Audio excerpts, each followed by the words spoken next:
Welcome to Today in History.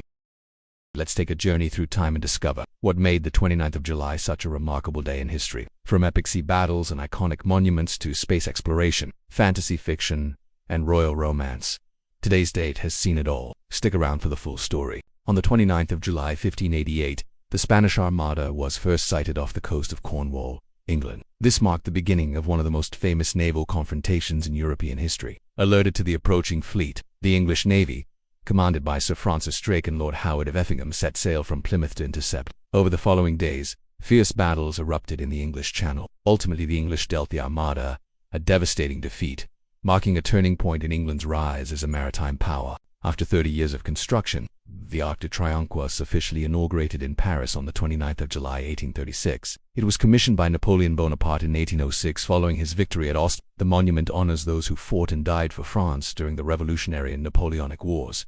Designed by architect Jean-Charles Grin, the imposing structure became a powerful symbol of French pride and remembrance. In 1921, the tomb of the unknown soldier was placed beneath it, reinforcing its national significance. The First Hague Convention was signed on the 29th of July 1899.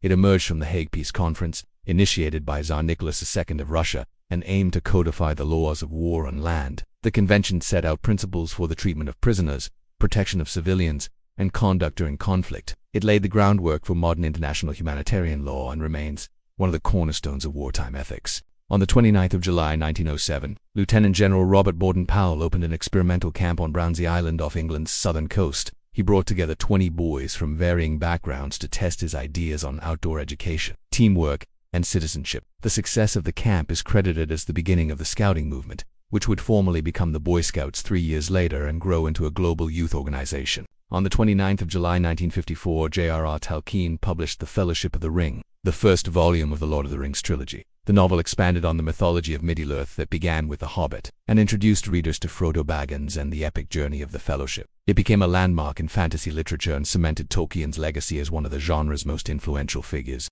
The International Atomic Energy Agency was established on the 29th of July 1957. Formed under the United Nations following concerns about the spread of nuclear weapons, the IAEA aimed to promote the peaceful use of nuclear energy. Headquartered in Vienna, it was rooted in President Eisenhower's Atoms for Peace initiative and continues to play a key role in nuclear safety and non-proliferation worldwide. On the 29th of July 1958, U.S. President Dwight D. Eisenhower signed the National Aeronautics and Space Act, officially creating NASA.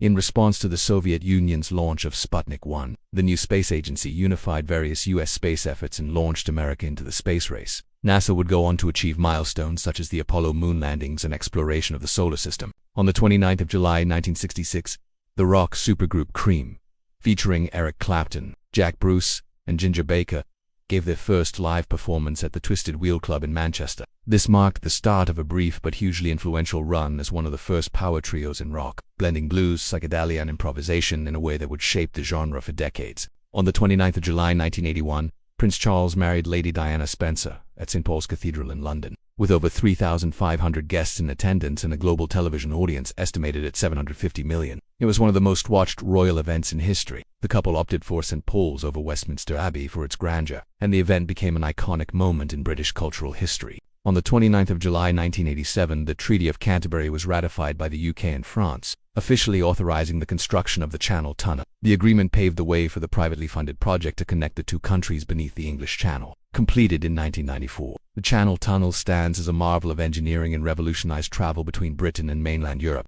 The Princess Diaries premiered on the 29th of July 2001 at the El Capitan Theatre in Hollywood. Directed by Gary Marshall, the film starred Anne Hathaway in her breakout role alongside Julie Andrews. Based on Meg Cabot's novel, the story of a teenager discovering her royal heritage became a box office hit and launched Hathaway's career as a major film star.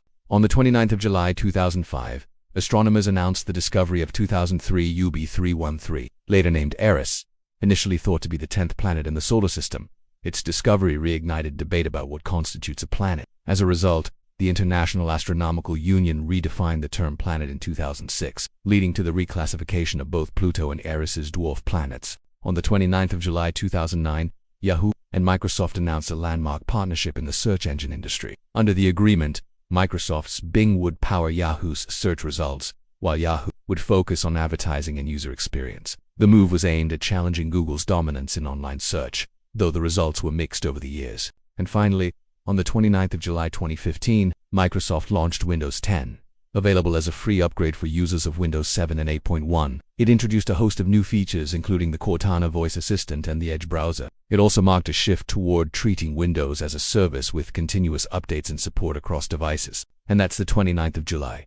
A day that saw epic battles, towering monuments, literary legends, space-age beginnings, and even a royal wedding. If you enjoyed this journey through time, don't forget to subscribe and follow for more daily history, a new story from the past, every day of the year. See you tomorrow.